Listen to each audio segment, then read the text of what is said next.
Hello everyone. I've missed you all. I hope you all have missed me. I've been feeling kind of sick. It's been getting better, but now I just have a runny nose. But I am feeling okay enough to stream today. I've been needing to stream today because I wanted to start my 2026 movie tier list, and because we just finished with January, I have about 20 movies I can input into my movie tier list. So, why don't we get started? I don't think I have it quite set up yet, but I'll set it up right now. There we go. Here is the tier list.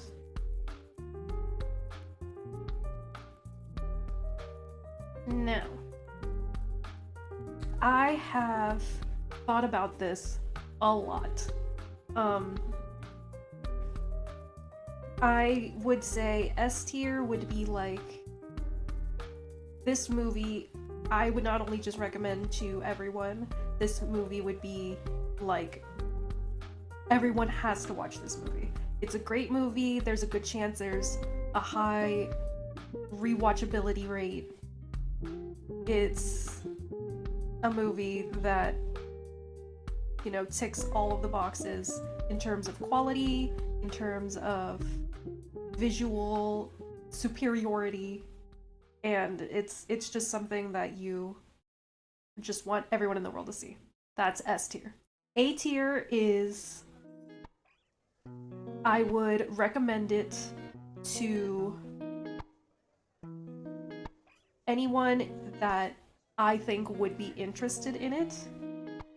A tier is something that I enjoy a lot, and it might not be the perfect movie, but it's something that I think I like, and even if someone tells me they don't like it, I don't care, I love it. B tier is serviceable. I would say B tier is watchable. You know, see, I'm trying to figure out what the distinction between B and C would be.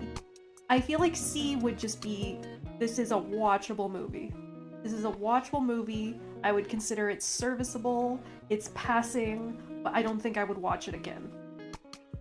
B tier, maybe I had a good time and I liked it, but I don't think, if I had to watch it again, I would, but I wouldn't choose to watch it again. I guess C tier is, it's a serviceable movie, I watched it, and it was fine,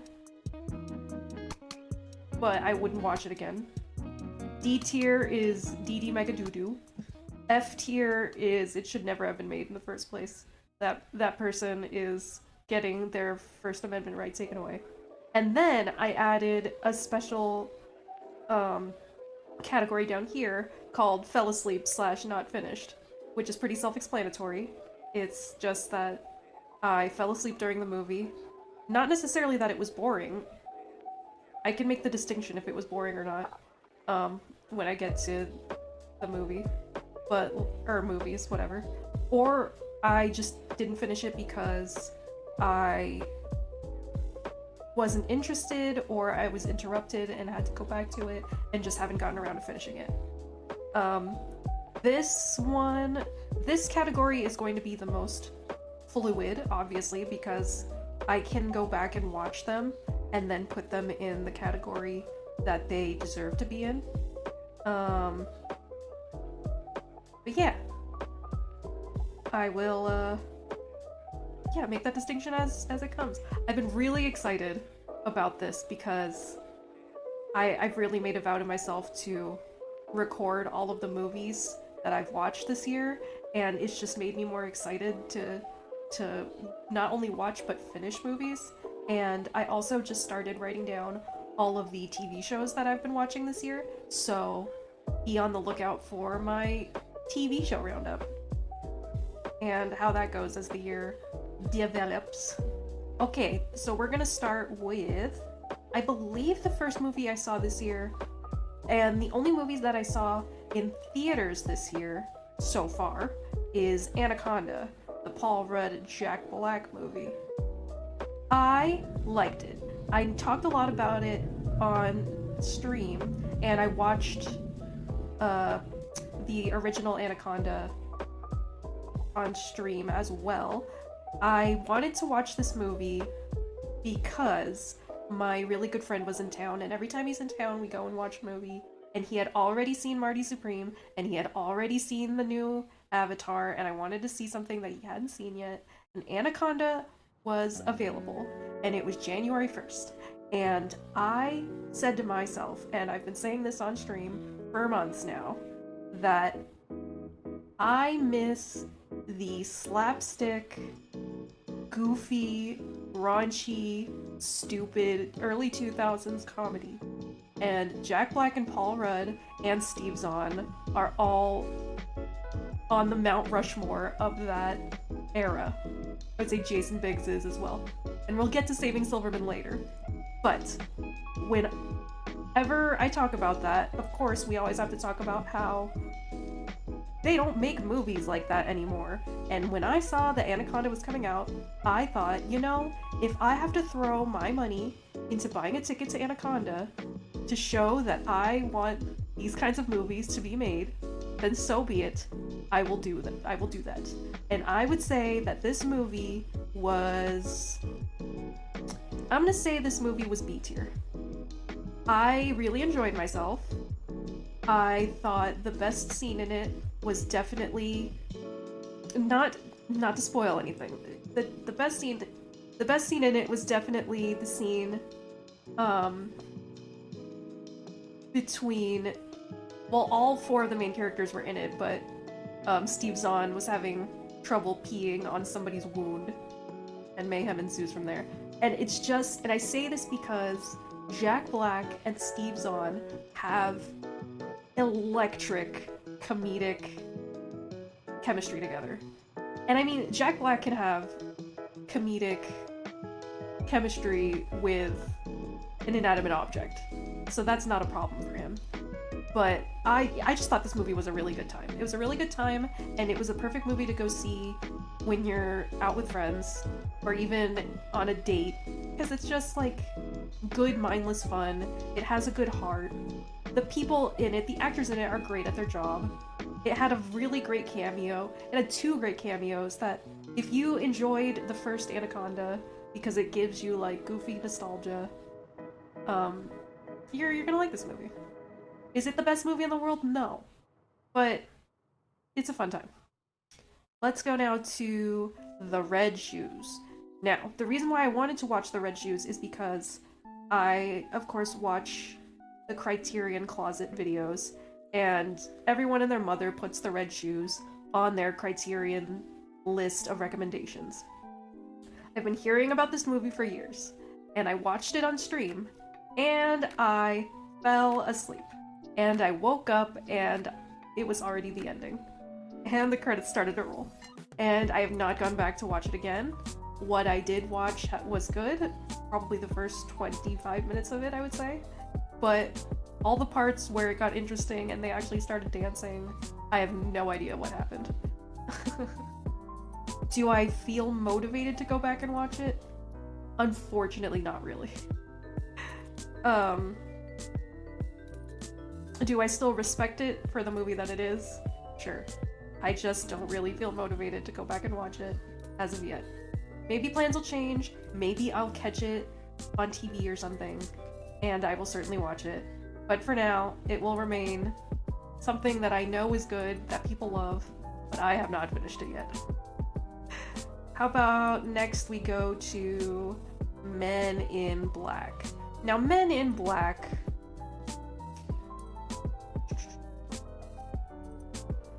If you had asked me where Men in Black would go before I rewatched it in 2026, I would say it was an A-tier movie. It's a classic, it's a sci-fi action fun time, and nostalgically I look back and remember how huge the movie was, and playing with Men in Black toys when I was a kid, and watching it with my family growing up.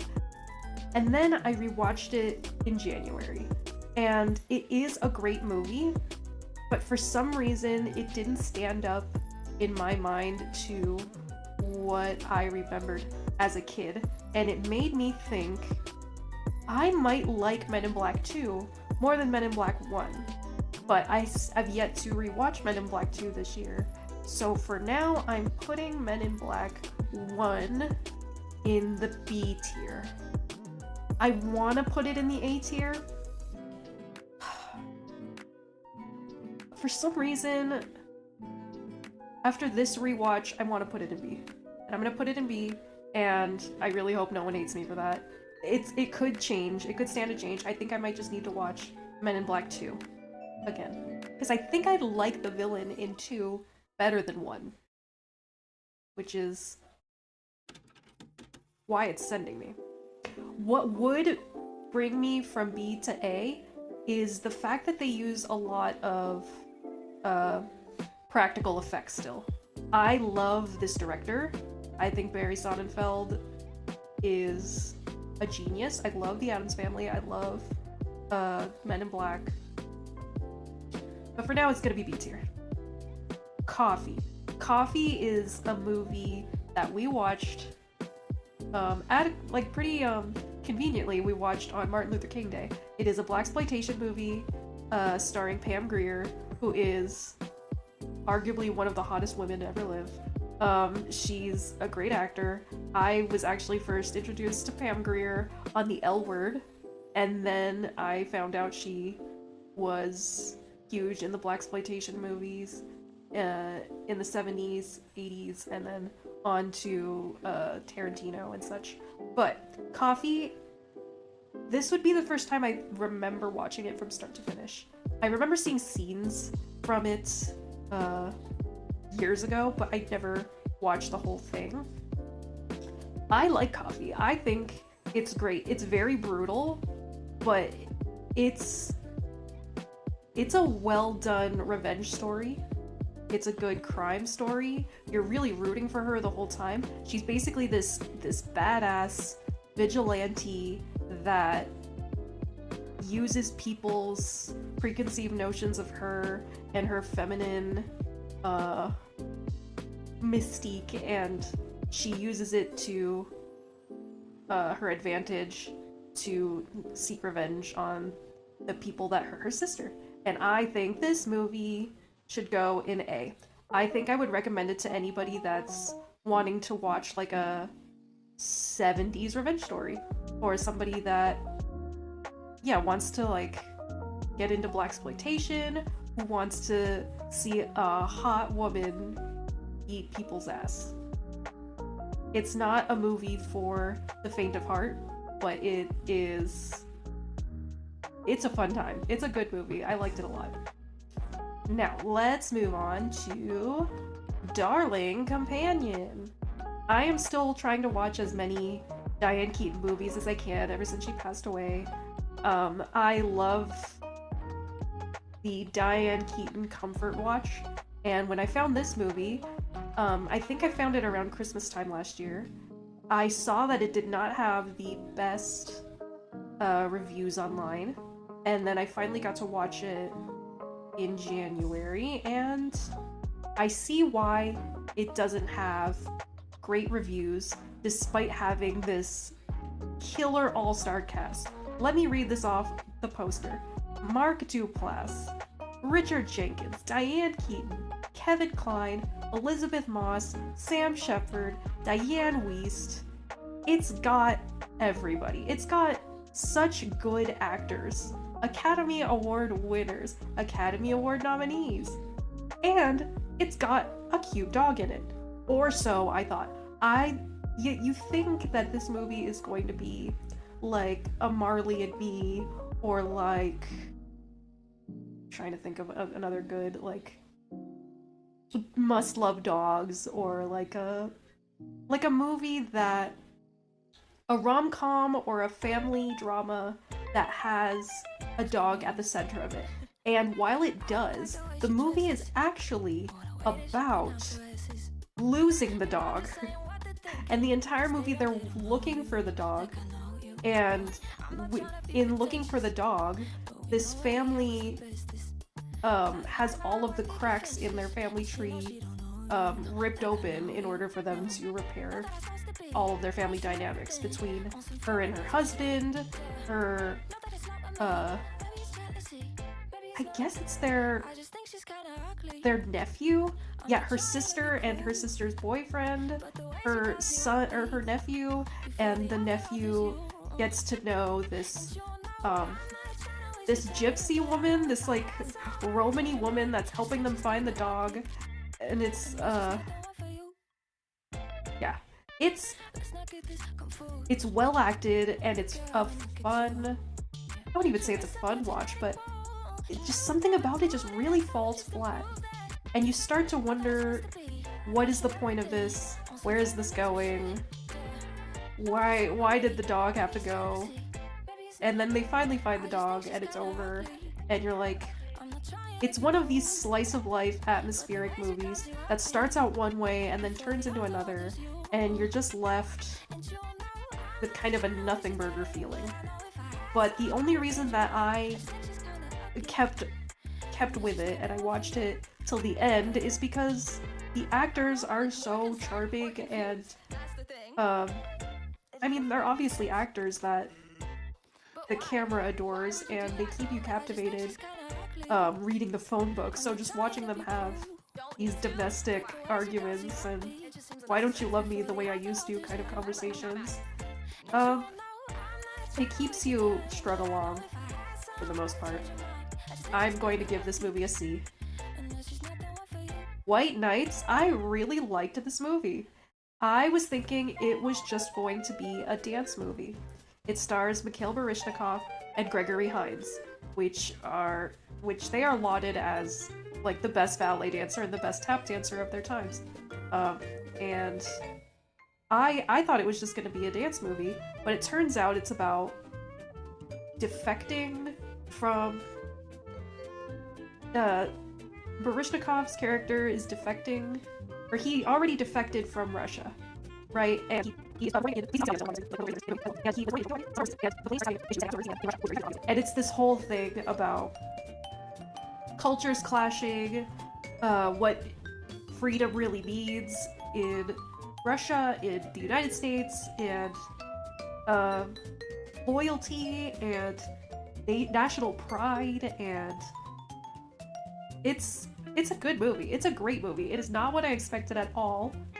And there is dancing, and yeah, what it means to be an artist, and like if you can put a value on artistic freedom when you're an artist or when you're a human, and what comes first in terms of your priorities, and like do you make art to live, or do you live first and make art later? It's a great movie. I give it an A. For sure. I would recommend it. Jackie's Back. Let's go to the next movie. You know what? White Nights might be close to S tier. I'll say top of A, bottom of S for now. I thought it was a great movie. Let's go to Jackie's Back. Now, I watched Jackie's Back because I was looking for a Tim Curry movie to watch, and for some reason I couldn't find Clue. Clue is now available in February, so I'm definitely watching it this year. Oh my goodness. Oh my goodness. Downbreak. Okay, I wanted to watch a Tim Curry movie, and I wanted to watch Tim Murray movie. Oh my god, my nose. Sorry, I have the sickness. I wanted to watch a Tim Curry movie because I have recently read his memoir, which is a brilliant book. Definitely give it a read if you can. It's a great audiobook too, because he is the one narrating it, and it's a beautiful book. I loved it as a fan of his, and I think even if you're not a fan of his, it will make you a fan of his. And so I've been a fan of Jennifer Lewis for a long time as well, and I've been meaning to watch this movie, and when I saw that it was available, I watched it on stream, and it is so funny. It's definitely a very rewatchable movie, and it's a cult classic. I think it was just a made-for-TV movie, but it has so many famous people in it, and it's kind of this mockumentary about this fallen star that's trying to make a comeback, and she has to, come to terms with all of the burned relationships in her life, and I mean everyone in it is such a class act. It's just a fun time. I'm gonna say this goes bottom of A, top of B. I could rewatch this movie over and over and over again. That's the only thing that's making me think it might go in A, is because I could rewatch this a million times. It's very quotable, it's very goofy, it's very campy. It's something I would watch with, like, my gay best friends. And the girlies. It's for the gays and the girlies. And they knew it when they were making it. Next movie, Postman Blues. Alright. So I watched this movie on Will Neff's movie night. And a lot of the time I go in not having really any expectations for the movies that we're gonna watch. This movie is Japanese. I had to watch it in subtitles, obviously. And I thought this movie was an S-tier movie. It's got so much heart. It's got charm. It's not the movie I thought it was gonna be. When you watch the trailer, you think it's going to be like this John Woo Hachu. Excuse me. You think it's gonna be this like John Woo action, testosterone filled craziness. And while it does have, and it is like marketed as like this like bloody, this like bloodbath of a movie. And while it does have elements of that, and it is like a crime movie, and it does have like violent parts in it, it has so much heart. It's about this guy that is kind of stuck in this monotonous life. He doesn't make a lot of money, doesn't have a lot of friends. He's just the postman that rides around on his bike, and he meets this guy that's in the Yakuza, and he gets taken on this adventure where at the heart of it all, he's just trying to help people that he's made friendships with, and he finds his true love, and she's sick and in the hospital, and he's just trying to do his best. He is like the moral center of the whole movie, and all of these like assassins and mafia men and drug dealers that he befriends all kind of rally around him, and the entire time the police are trying to pin him as like the ringleader and serial killer, and the whole neighborhood kind of rallies around him because they know that he's innocent, but the police are trying to take him down as like the kingpin. It's a great movie, and I recommend it to anybody. It's one of those movies where you forget that they're even speaking another language. That's the best thing about cinema, especially like foreign cinema, or international films. When the movie is so good, you start forgetting that you speak another language because the similarities between you and the other human beings in the story have become greater than your differences. And I think Postman Blues is a good example of that. Alright, so the next movie we're gonna talk about is Zoolander. Zoolander, huge when I was growing up. Everyone was talking. Same with Men in Black. Zoolander was a movie everyone was talking about. Everyone was quoting all the time. And watching it now in the year of our Lord 2026, I would say it's a C-tier movie. It's watchable, it's funny, it's a great time. It's similar to Jackie's Back in that it has millions of cameos. I loved when David Bowie and Billy Zane showed up. I love the character of the journalist that he falls in love with. I love Ben Stiller, I love Owen Wilson, but the movie itself was just okay to me. I don't think I would want to watch it again. I'm sure I will because the movie is so rewatchable, and I'm sure it'll be on in like a waiting room or something, and I'll definitely give it a watch again. But if I had the choice, I probably wouldn't. Maybe I'll watch Zoolander 2. I've heard it's terrible. But you know, whatever. Saving Silverman. I love this movie. I think this movie is A tier. You can fight me on it, but I love Jason Biggs, I love Jack Black, and I love Steve Zahn. I love Amanda Peet. I think their chemistry is off the charts together. I think a Neil Diamond cover band is so hilarious. I think everything about this movie is so well played, and so funny, and so outlandish, and so beyond reality. It's a great early 2000s comedy. It's great. I watched it on free YouTube movies last year. It had to have been November or December, just for fun. I just wanted to watch something and zone out, and it was a great watch then, and it was a great watch this month when Will Neff did it for movie night. I'm glad he did. I ended up watching it again, and yeah, I think it's great, and yeah, I will continue to rewatch it. Next movie, Welcome to the Dollhouse. This movie,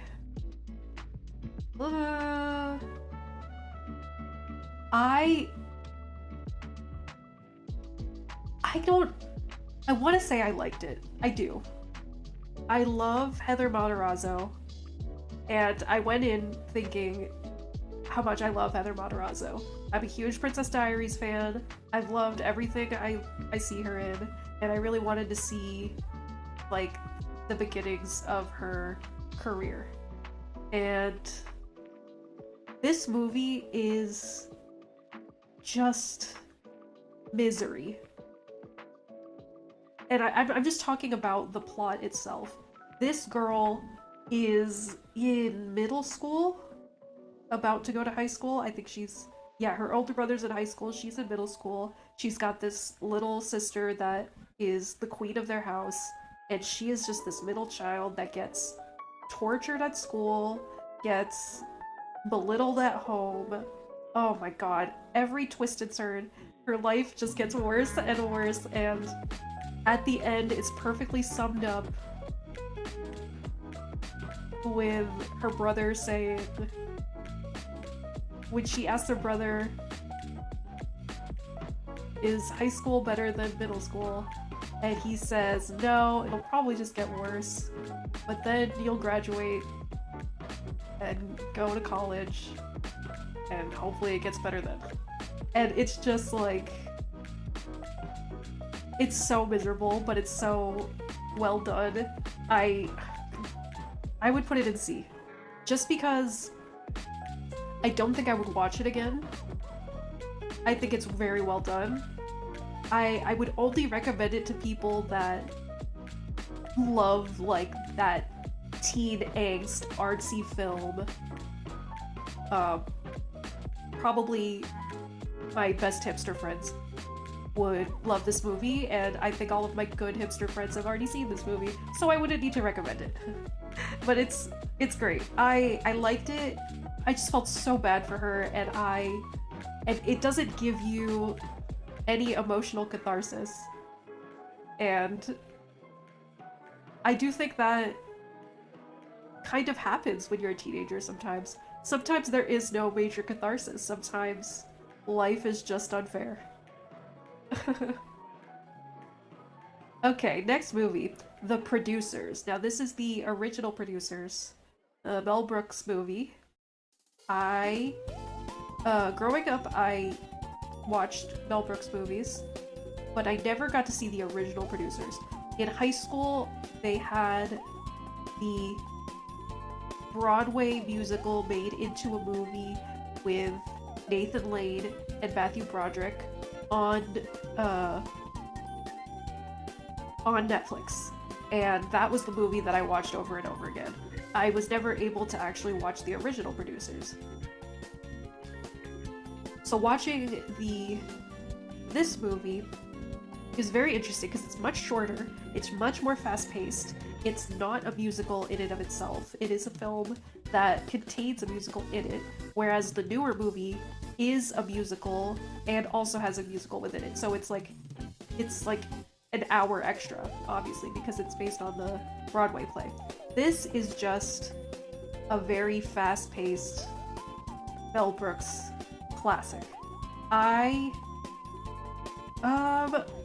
don't know if I could say I like one more than the other. I like this movie. I would say it's bottom of S tier. It's a great movie. Yeah, the comedy is perfectly timed. It's superb. It's very well done.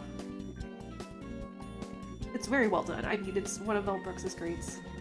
Gene Wilder could do no wrong, really. The guy that plays Mr. Bialystok is great. I would say the thing that I was a little bit thrown off by was the Hitler in the movie, the guy that plays Hitler. I think I liked the modern day version, the musical version of the Hitler, a little bit better than the beatnik actor version of him in the original movie. Other than that, that's more of just like a personal preference. I'm a Mel Brooks fan. I'd say Producers is S tier. It might not be my favorite of the S tiers, but it's up there. Naked Gun.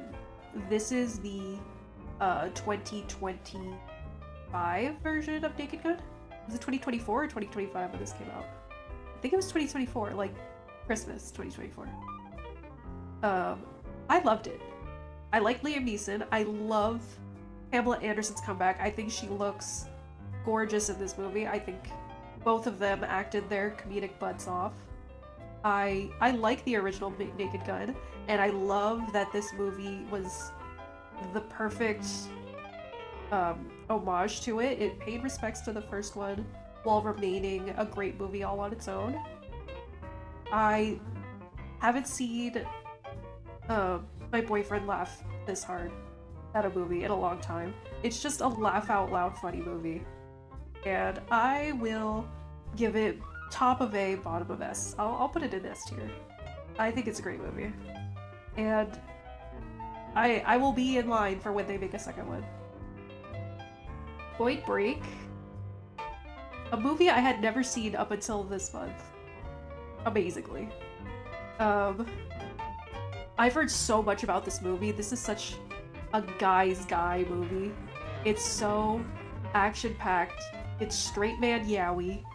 It's these two guys that are at odds with each other and yet have this like love-hate passion for each other. It's a cops and robbers surfing movie. It's a skydiving movie. It's just an adrenaline junkie's dream. And it's got Keanu Reeves, Patrick Swayze, and oh my god, what's her name? I'm gonna hate myself for forgetting her name right now. She's Tank Girl, and she's in... Oh my god, I'm so bad. Editor, put her name in a picture of her. In this. Oh my god, I'm so bad that I forgot her name right now. But I love her. I think she's a great actor, and she has a great voice. And she's so transformative in every role she's in. I give Point Break... I had to decide if I want to give it an A or an S. Oh my god, and I had recently watched Hot Fuzz, and when it gets to the part that Hot Fuzz references, it's just so... It's so cathartic to see all the iconic parts of this movie. Oh my god, and it's so great watching Patrick Swayze do all of his own stunts. I mean, a lot of the stunts Keanu and Swayze do on their own. I'm gonna give this an S tier. I'm gonna give it an S tier. Sue me. Maybe I'll move it down. I don't care. It's an S tier today. High and Low. I made a vow to start making more, or start watching more Kurosawa films. And, well, this was a Will Neff movie night watch. I will be honest, I fell asleep for like 10 to 15 minutes right in the middle of this movie. I don't think I missed very much though. I think this movie, I mean, I'm just preaching to the choir here, is great. It is a Kurosawa classic. It's very good. The direction is brilliant. It's cinematically, like the cinematography is unparalleled. All of the movie magic in it is near unclockable. Like it's a movie buff stream. Kurosawa, I don't know if Kurosawa can really do any wrong. I'm gonna put this top of A tier, only because I don't know if I would rewatch it, but like, obviously, Kurosawa is the king of Japanese cinema for a reason. Election. This is one of the last movies I watched in January. I just kind of watched it while I was hanging out by myself at home. It's a weird flick. It is a weird movie. I love the way it's filmed. I love the editing. My favorite part of this movie is probably the editing. And I mean, I like Reese Witherspoon, Matthew Broderick are great. It's just a weird movie that deals with high school and just emotional suppression in high school and sexual suppression and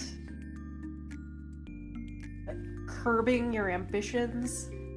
It's a strange one. I'm gonna give it a B. I would not recommend this to everyone. I don't think this is everyone's cup of tea. But the editing and the pacing and it's a fun movie. It is an MTV film. It's a very like late 90s, early 2000s vibe. And I'm sure it's a nostalgic watch for a lot of people. But it's a little bit of a weird one. Definitely watch if you're trying to watch like a fun edit. It's a fun edit. It's a chill hang. Okay. Parasite. This movie, I somehow managed to not watch and not get it spoiled for me for about 7 years since this movie came out. This movie came out in 2019, I think. I was lucky enough to not get this movie spoiled at all. I never really knew what the premise of this movie was, other than it's about, like, class, and family. And the movie is definitely that. And it is great. Of course it's great. But the problem I ran into with this movie is that it is so hyped up. I mean, Bong Joon-ho obviously is a great director. We're living in his renaissance right now. Kind of living in like Korean cinema's like second renaissance now, I guess.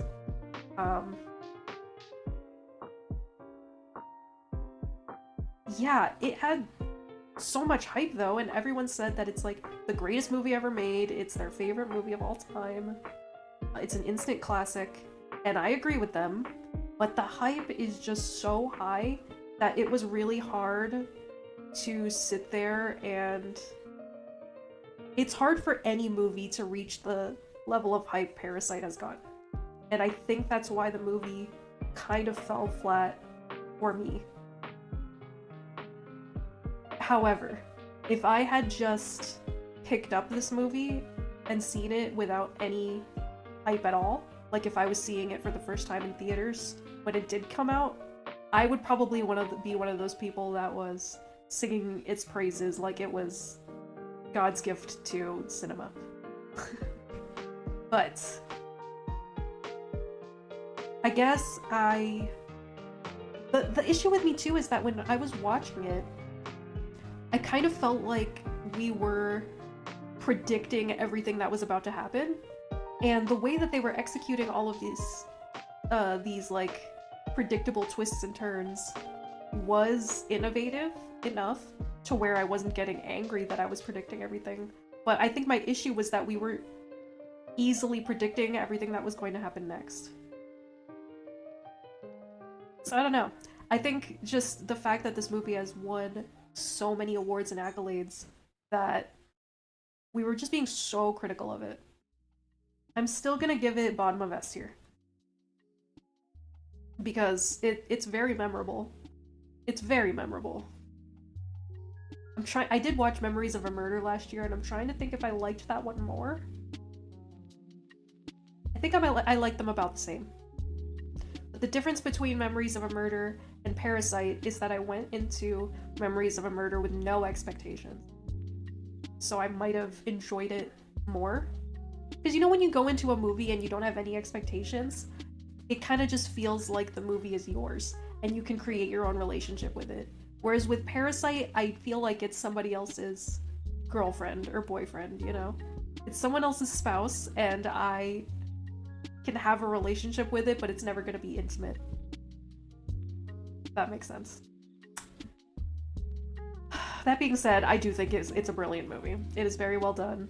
I loved the rich use of symbolism. Boy, can that man put a symbol into a film. I'm gonna do Uptown Girls next. Uptown Girls goes immediately into A. I love Uptown Girls. I've seen it a bunch.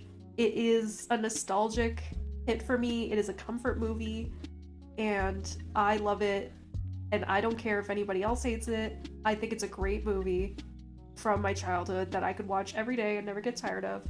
But I think what makes it a B tier, could we rewatch over and over again, into an A tier is the performances between Brittany Murphy and Dakota Fanning. They are both stellar artists, and this movie is like two ships in their prime passing in the night. Not to say Dakota Fanning isn't going to have another, prime in her adulthood. Who knows? But we know that this is kind of the prime of Brittany Murphy, because unfortunately she passed away. She's passed away. But I think they're both brilliant actors. I love Donald Faison. Heather Locklear's in it. Sheets in Egyptian Cotton. Oh my god, what a funny, great song. It's a great movie. I would recommend it to anyone. It's great. I wish they made good 2000s comedies. What happened to the comedy with heart? Ugh. Finally, Ma Rainey's Black Bottom. I started this movie in January, and I was watching it in like the middle of the night and started getting sleepy, and so I had to put it off, and I finished watching it last night. This movie is an S tier, and I was a theater major in college, and that's when I first was introduced to August Wilson's work. I think he is a great playwright. He has such a specific writing style and point of view, and Viola Davis was born to be in his work. She was born to speak his work, and so was Chadwick Boseman, honestly. Chadwick Boseman and Viola Davis and Coleman Domingo are just powerhouses in this movie. They are so good, and the visuals in this movie are delicious. The cinematography, the direction, it just made the words on the page sing. It was great. And I remember watching the ending, and once that emotional climax hit, my jaw dropped.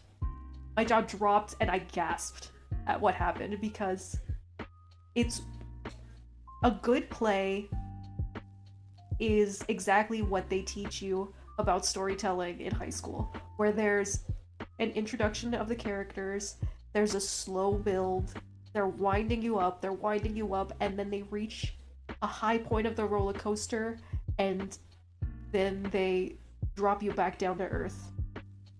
And you're left a better person or a more uh, a wholer person or a different person at the end. And this movie did such a good job introducing these rich characters and whipping you up into this tense frenzy and taking you somewhere and teaching you about someone else's life. And it makes me miss Chadwick Boseman so much. Moral of the story, I miss Chadwick Boseman. I miss Brittany Murphy.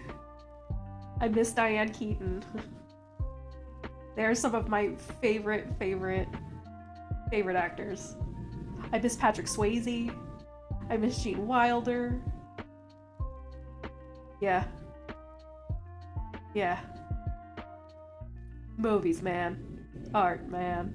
This is my lineup for January. Not a bad lineup. This is my tier list. For now. We'll come back again at the end of February. We'll put up all the movies that I watched in February and maybe move things around as I see fit. But until then, that's the end. That's the end of this tier list. Goodbye, goodbye, goodbye. Like and subscribe. Goodbye.